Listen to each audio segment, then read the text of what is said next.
जगतसिंहपुर में अनुप्रवेशकारी बांग्लादेशी उच्छेद प्रक्रिया घटना जगतसिंहपुर जिला प्रशासन यहाँ गुरुतर सहित नहीं। जगतसिंहपुर जिला रघुनाथपुर तहसिल तरीकुंद फांडी अधीन बेराहीपुर और धनीपुर सातपुरारू बांग्लादेशी उच्छेद करा जायछि।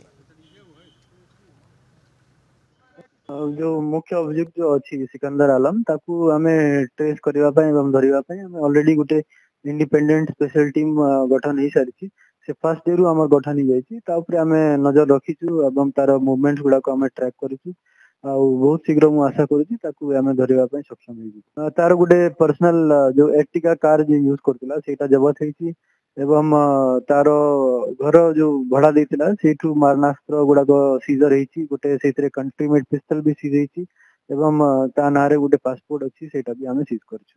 आ मु जहा प्रिलिमिनरी इन्वेस्टिगेशन जहा पड़ले तांकर भौणी एवं रिलेटिव्स गुडा को थिले तो तांको नारे हमें कठोर एवं